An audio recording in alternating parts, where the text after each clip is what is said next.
Welcome to the Daily Update. This is being prepared Tuesday, March 15th, where we will look at the action in the market today and then see how things look for Wednesday, March 16th. It was a positive day. Unfortunately, not much has been solved. We've just been kicked up back into the lower part of the range that we've been in, and we're just waiting to see what will happen. So yeah, things have turned back a little more positive, but it would have been nice. And kind of the scenario that I'd been playing with is, for a while during the night before Tuesday's session, everything was down. Stocks, bonds, gold, oil, everything was headed down. Well, usually when you see one area that's down, another area that is up. Sometimes they go in opposite directions. Like lately, we've seen gold and the dollar both going up together, which is strange. That usually doesn't happen. But the hope was to have more of something like what was happening during COVID, where everything went down. It didn't matter what it was. The price went down, and we went down hard and we went down fast. And once the market got its bearing, it was able to bounce up out of that. And that's how we got that V-shaped bounce. Now, on a Monday before a Fed meeting, when there are major things happening, but there's no real big catalyst like a COVID, that was probably hoping for too much. But that's the kind of thing that we need, where we just see a complete washout in the market. Yeah, it'll be more painful in the short term, but if we could hit some kind of a bottom and then bounce up out of that, that's better than, okay, we go down a couple of days and then we have a good strong up day and then maybe even a couple of up days and then we go down.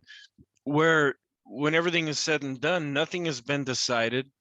We're kind of where we were before. We might be near the upper, middle, lower part of this range, but we're just treading water. So if you are a trend-based trader, either long or short, this can be very frustrating for you, especially because our ADX and other indicators that we use to determine if we're in a trend or not is suggesting that we are in a trend, and it's still doing that. So that's what's made the last, well, pretty much since the January high, which would be all of 2022, that's what has made things a lot different.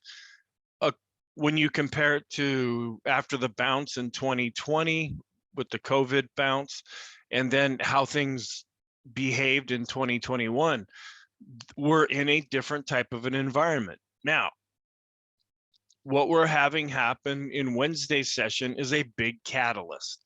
The FOMC is meeting, and we've been waiting for this, and they're pretty much assured going to raise interest rates. Now, according to the market, it's going to be 1/4 to 0.5%. Not a really big deal, not really going to change things. It's probably going to freak the market out. And when they make that announcement, I do plan on recording what's happening during that time. If it ends up being a dud, I won't post that video. If something exciting happens and we see things gyrate all over the place, then yeah, I'll go ahead and upload that video. We just have to see, is this going to be the catalyst? Because no matter what happens, we have inflation at 7.9%, and they're going to raise interest rates to 1/4 to 0.5%. That's way out of line. And at the same time, you have the Fed continuing with their quantitative easing. They haven't really pared back on that. They've talked about doing that, but it hasn't really started to happen. So as I've been saying in the videos, the Fed has their foot on the gas and on the brake at the same time. Now, some of you have pointed out, maybe we get 0.5 to 0.75%. What if we shoot interest rates up to 1%? That would completely freak out the markets, because again, remember, the Fed is supposed to do what the market tells it to do. It's not that the Fed does something and the market reacts. It's supposed to be which one's leading right now? Well, if the Fed does do something that is completely unexpected, well, they can't raise rates any lower, so we know that's not going to happen. But you could go negative, but maybe that's their next little trick. But if they push rates higher because we're in a high inflationary environment and it's a lot more than what Chairman Powell has already said is going to happen and what the market says is going to happen, that would just cause pandemonium. So as helpful as that might be, and if you're looking at the market and saying, yeah, that, that's really what we need interest rates jacked, and we need them jacked now, and we need them jacked high if we're going to get this inflation thing under control, that would make sense to you or me, but it doesn't necessarily make sense in a political environment. And the Fed is not supposed to be political, but surprise, surprise, they are. There is political pressure that is mounted on them. Okay, so let's go back over Tuesday and see what happened. We did have a gap higher. Now, during the night, as I was watching things, everything was lower. But then as we got closer to the open on Tuesday, the futures really recovered. We had the PPI that came out, the producer price index. It was bad. Yeah, it was really bad. But it wasn't as bad as what the market had expected. So it took that as positive news. So when we opened, there was that gap higher. And then instead of selling into strength, we saw some initial buying, which took prices even higher. As the day went on, we chopped sideways for a bit, but then going into the latter part of the day, there was some continued buying again right into the closed, and we closed just about at the high for the session. So take it independently. Yeah, it was a positive day. We were up 2.14%. That's a pretty solid move. But in the bigger picture, we haven't gone anywhere. We're right back just a little bit above where we were before, and we've been at this price level before. So this battle just continues right now. If there's a negative thing to take away, which is probably not surprising, is that volume was below average. Okay, you've got the Fed coming out. The markets are going to probably gyrate. You've got all these geopolitical concerns, and there's a big economic report coming out on Wednesday, retail sales. A lot of people don't necessarily want to do anything before these things happen. Anybody who wanted to get out, if they were in long positions or if they wanted to initiate short positions, has probably already done that. The smart money that does things before things happen. So we did see volume below average. So when we see a strong up day on below average volume, that means there's not an awful lot of conviction behind what's happening. So we're still, as always, we're looking at the technicals, and they're a little bit better after that move, but they're still negative overall. We still have some earnings reports that'll be coming out until the end of the month. Inflation, we're going to see something with retail sales on Wednesday. Interest rates, of course, that's going to be dealt with on Wednesday as well. And then geopolitical concerns. What's going on between Russia and Ukraine? Not a lot of changing. I mean, it's sad every day that this continues. People are suffering, people are dying. But as far as actual events that are causing things to change, that's not really happening right now. But even though on an individual basis, yeah, somebody's life probably got ruined in the last 24 hours. I'm talking about more on a bigger country type scale. So what are some comments that we can make? We're still in correction territory, even with the recovery or the bounce that we saw on Tuesday. We're still down a little bit over 10%. The technicals are mixed and with a heavy leaning towards negative. We're still in extreme fear range, according to the CNN Money Index. And we're still in that range that I've been talking about. Russia, Ukraine are still on the table. We're still talking about oil a lot, inflation, interest rates. And now there's a new one. We have China back in the news because they're starting to do lockdowns again. They had an outbreak of COVID in different parts of China. And I teach English to Chinese, mainly Chinese children, but I have some older students as well. And I have a lot of students who are at home now. They're doing online classes because they've shut down their schools. In other parts of China, it's like, what virus? There's no virus here. We don't even have to wear masks. But in some of the bigger areas, they are starting to lock things down again. And you might think, oh, well, yeah, okay, maybe it's good that, they're the ones that a lot of people think released this virus in the first place, and that's where it came from.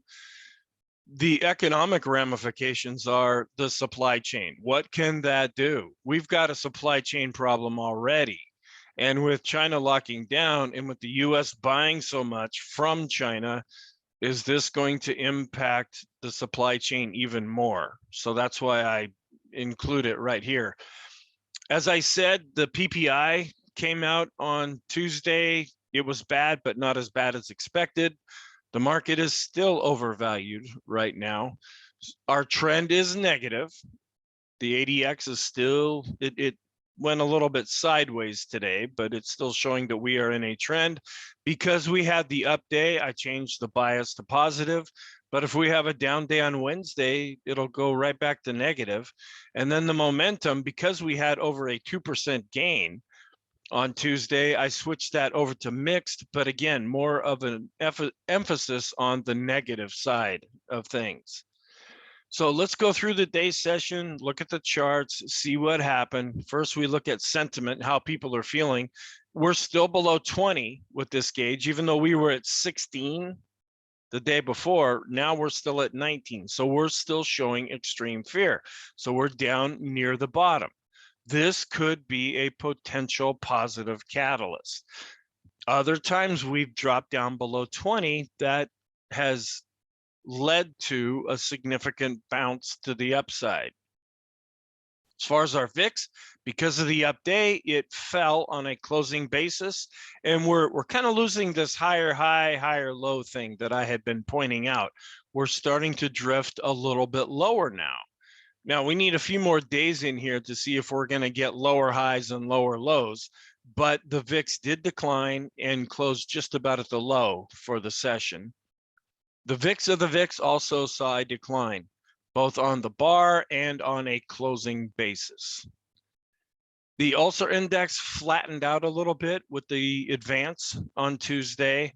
And then here's the longer term view to give some perspective. The sectors, we had all but one sector was positive, and at the very bottom, energy was negative. Well, energy's been on a tear ever since the first of the year. You probably had a lot of profit taking. We saw a real decline in oil prices again, and all of the other sectors ended up being positive on Tuesday, with tech leading the pack because they've been beaten down lately. Discretionary also been beaten down lately. So those were the stronger areas. Then to give some perspective on things, even with the decline in energy on Tuesday, it's still the #1 performing sector.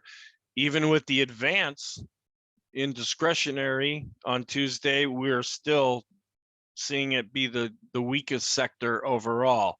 As far as inflation, our BDI dropped just a little bit on Tuesday. CRB also dropped. So a lot of the areas that have been going parabolic up, those are were the weaker areas. And a lot of the weaker areas saw some strength on Tuesday, but still this trend is overall up. And then wheat, just to show you a little bit of this, wheat actually bounced back up a little bit. So we're showing really, really high prices, which will lead eventually over into inflation. Heating oil also dropped a little bit more, but is still pretty high, especially after going straight up last week. Gas, kind of the same thing, went straight up, but saw more of a retreat on Tuesday. Aluminum is also falling. Well, it was up a little bit, but it went up pretty strong, fell back, and then saw a bit of a rebound on Tuesday. Now, looking at the Fed, this is the last reading that we get before they make their announcement. The current target, as you see right here, is it's 0, but really they have a range is 0 to 0.25%. there's a 98.3% chance that we will get a 1/4 to 0.5% increase.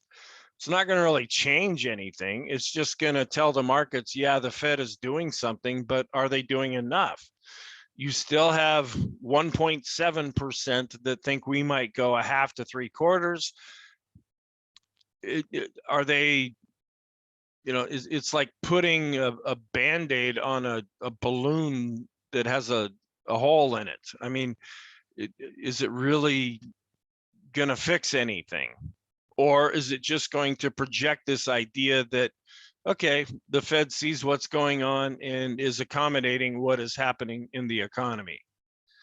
And then here's just the last chart that we see before the meeting, showing how they pretty much have guaranteed we're going to get that 1/4 to 0.5% raise. Technical alerts, some positive, some negative. The S&P got back above 4,200. The Nasdaq was able to get above 12.6, then 12.7, then 12.8, then 12.9. The Canadian market is having a little bit of trouble again. The MACD has crossed over negative. Energy, after going into overbought territory, the BPI is now crossing below 70 because we've had a few down days since those real strong up days last week. And then the BPI, so first it dropped below 70, well, then it ended up dropping below 50. So that's more negative right now. It's not extreme negative, but when it's below 50, that's considered to be a negative reading. As I said, Canada, they dropped below 21,000. The euro, the dollar had been doing well, so it pulled back a little bit. So the euro was able to get back above 110, and then oil dropped below 100 on Tuesday, which is still very high, but not as high as where it had been. So looking at the session here, we saw the gap higher and we went right back up to this line. This is a line that I drew quite a while ago on this chart. It initially acted as resistance, but we were able to break through that. But after the initial buying, we kind of treaded sideways. But then as we worked our way into the close, we saw renewed buying. And we didn't close at the high for the session. We just closed near the high. So taking this, yeah, it looks pretty positive. But then when you go over here and look at this, we're just bouncing back up to where we've been before. And we now have intermediate term support, which is now potentially acting as resistance. So really nothing was decided on Tuesday.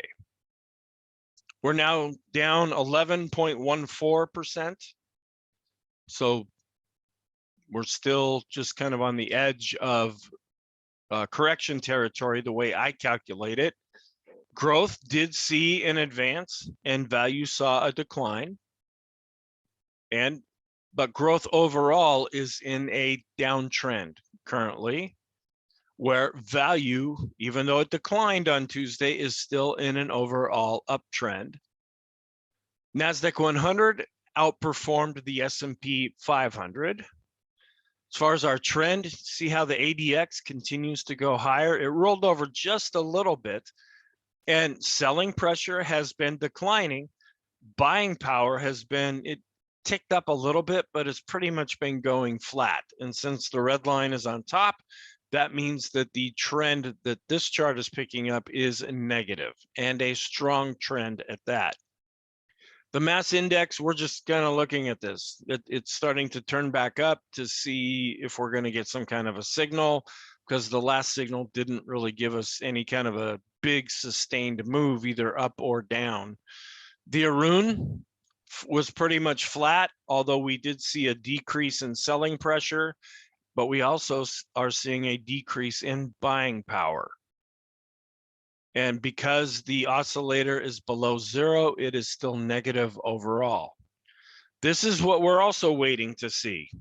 The praying bottom fisher, will this lead to some kind of a sustained bounce? We don't know yet. We had another signal back here in February that really didn't lead to anything. Yeah, we had a couple of good up days after this signal, but then we ended up making a double top. and have been drifting down and creating another range, even at lower prices. Is this going to be different? We don't know yet, but on the negative side of things, we are now continuing to show the death cross. They were just crossing yesterday. Well, now they're crossing a little more today. No change in the decision point scorecard as far as breadth. With the up day, we saw a strength based on price and volume. We're still below the moving average based on price. We bounced based on volume, but we have a lot of making up to do if things are going to turn back more positive.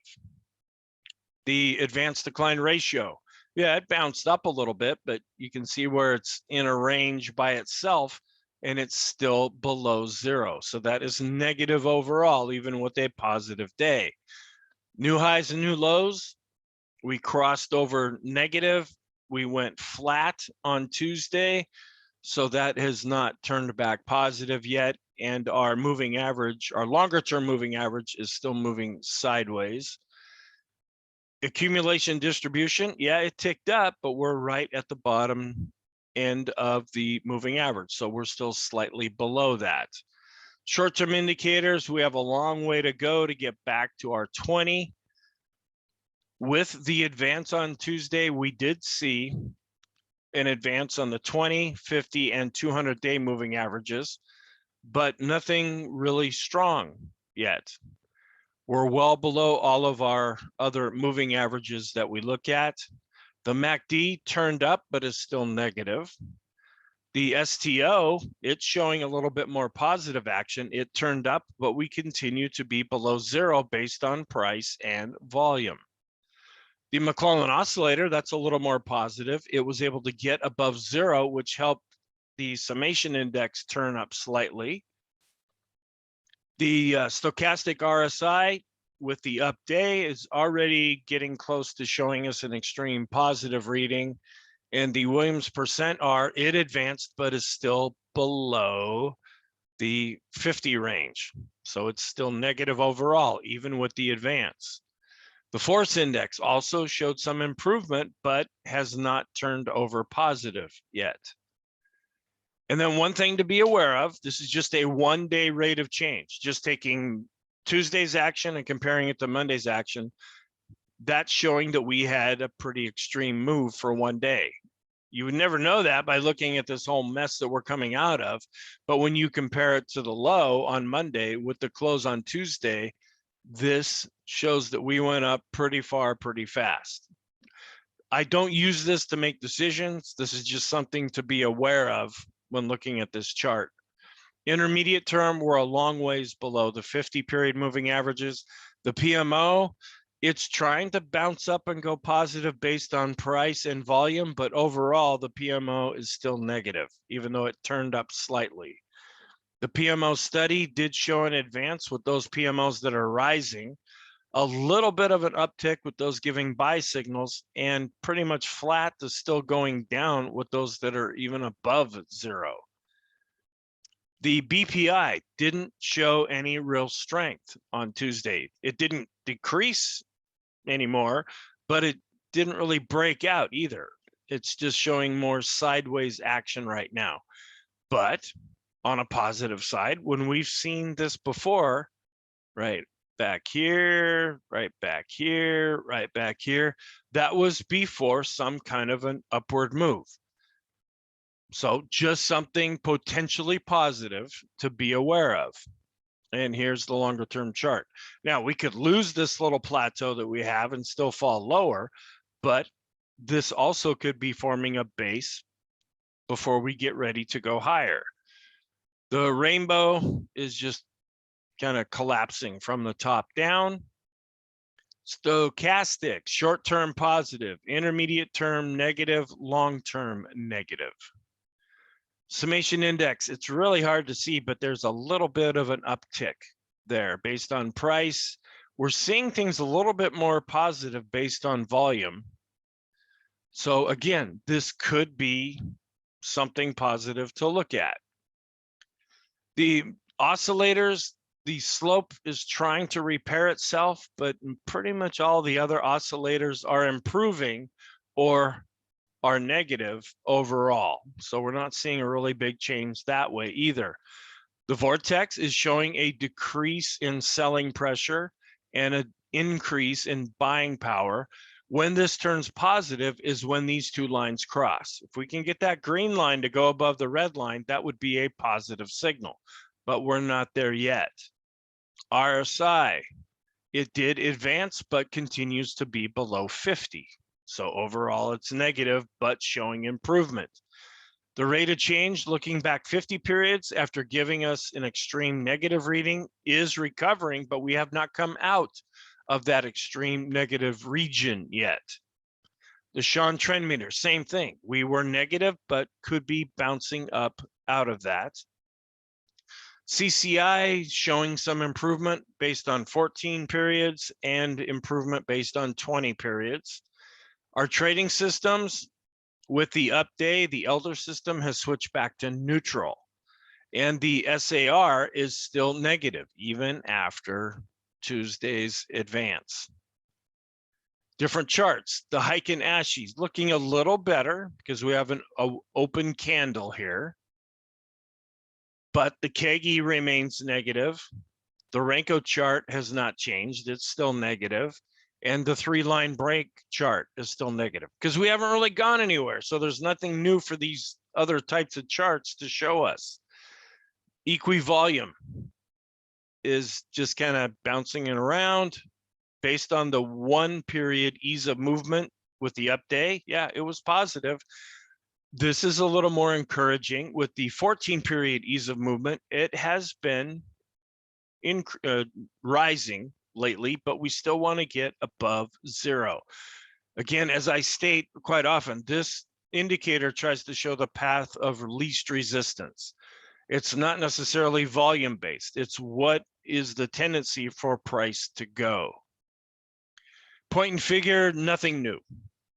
No signals are being given on this chart, no new square or X's or circles right now. I changed the color of this fib retracement here just to might make it a little easier to see.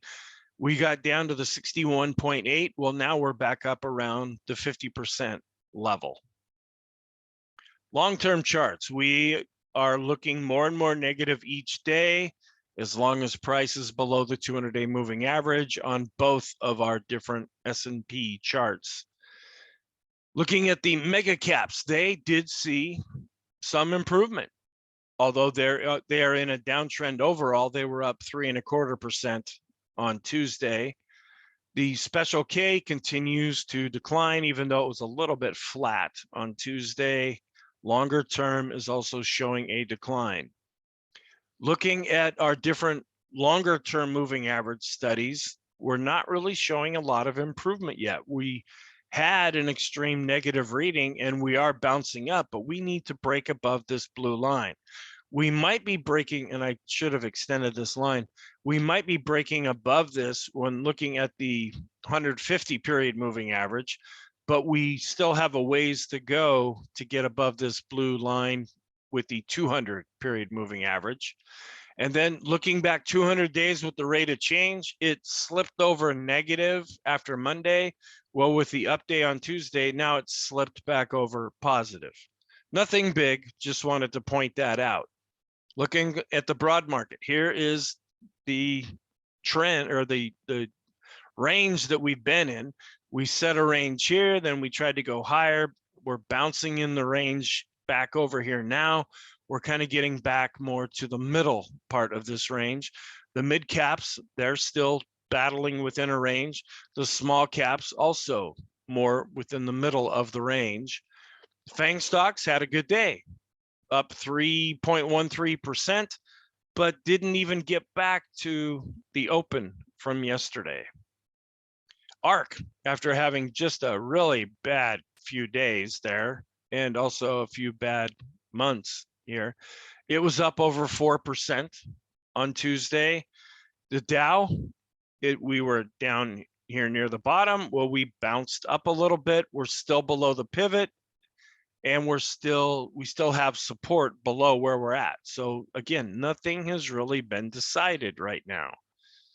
Same thing with the small caps. We bounced back up, but we have not regained the pivot at this point.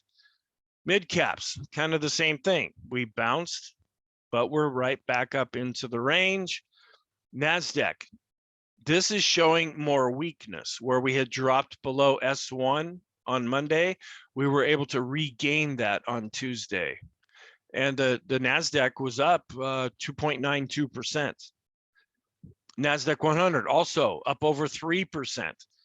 We had dropped just below S1. Well, we were able to recapture that and actually exceed Monday's high.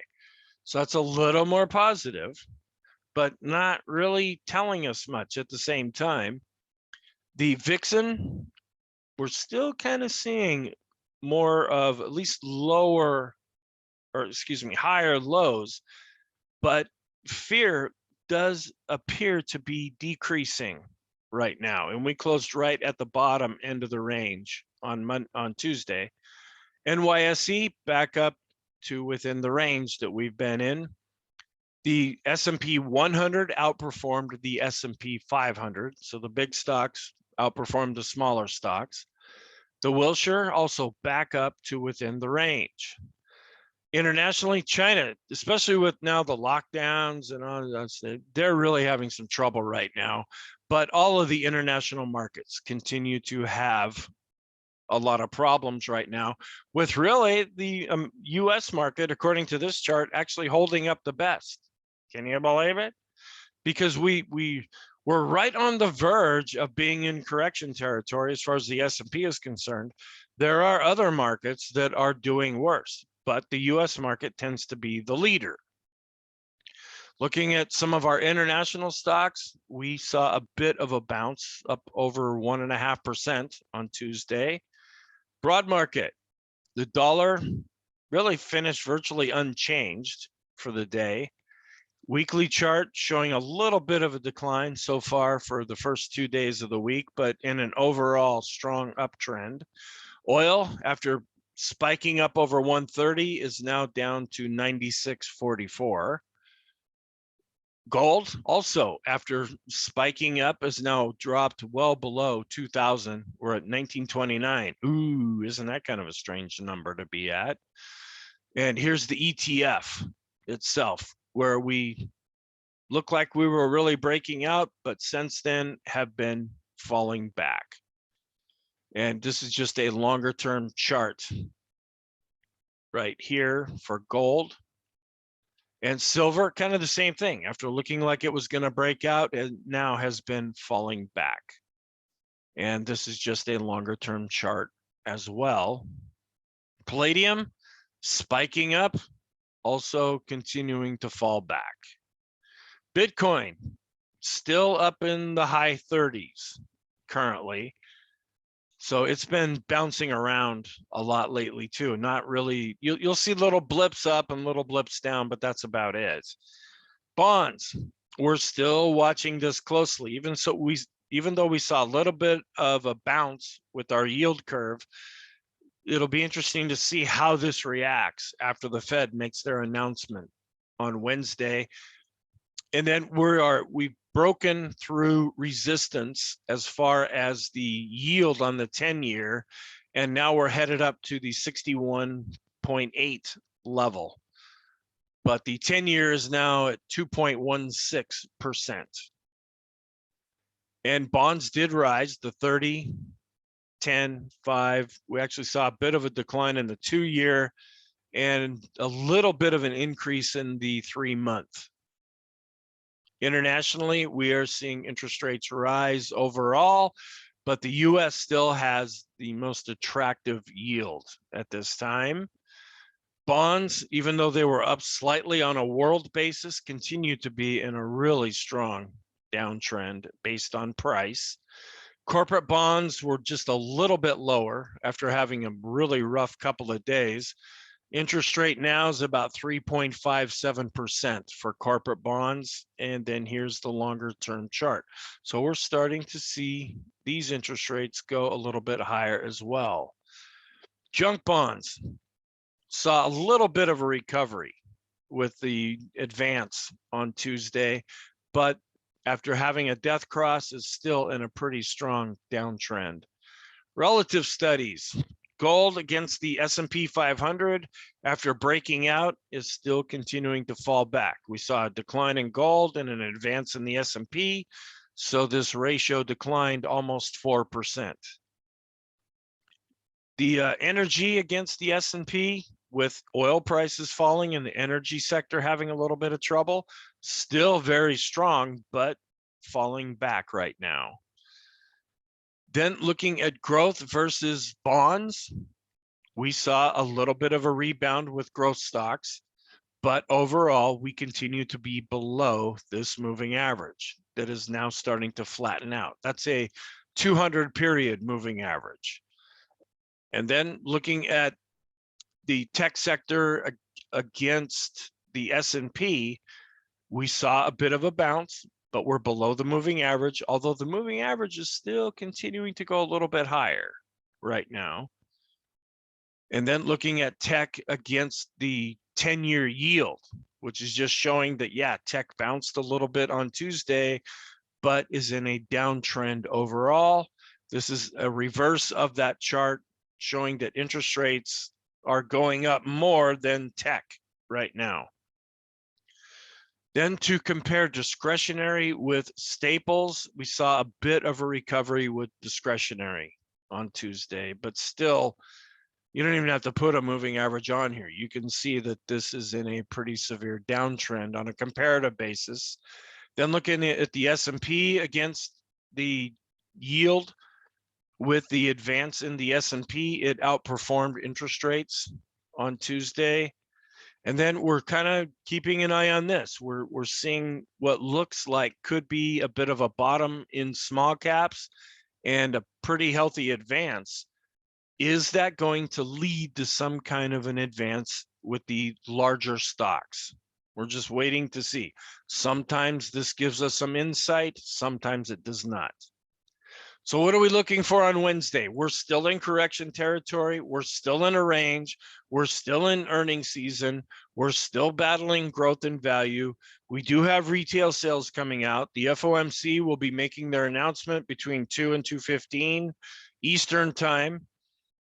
The geopolitical events, we're still dealing with Russia, Ukraine. The FOMC meeting is kind of the big thing to talk about right now, and maybe the big thing to talk about tomorrow, because sometimes there's some bleed over reaction, and then the renewed lockdowns in China. So where are we at? We're still negative, and we're kind of at the bottom to a little bit more. We're at the middle of the bottom range, if that makes sense. The short-term bias, I've switched over to positive because we had an up day, but this could just as easily go back to negative if we see a down day on Wednesday. Intermediate term is negative to slightly mixed, but I would still lean more towards the negative stance. We're losing the long-term bias or trend, and we're still wondering, is some kind of a base forming that we can launch up higher from here? It looked a little more promising after Monday. It doesn't look as promising after today's session.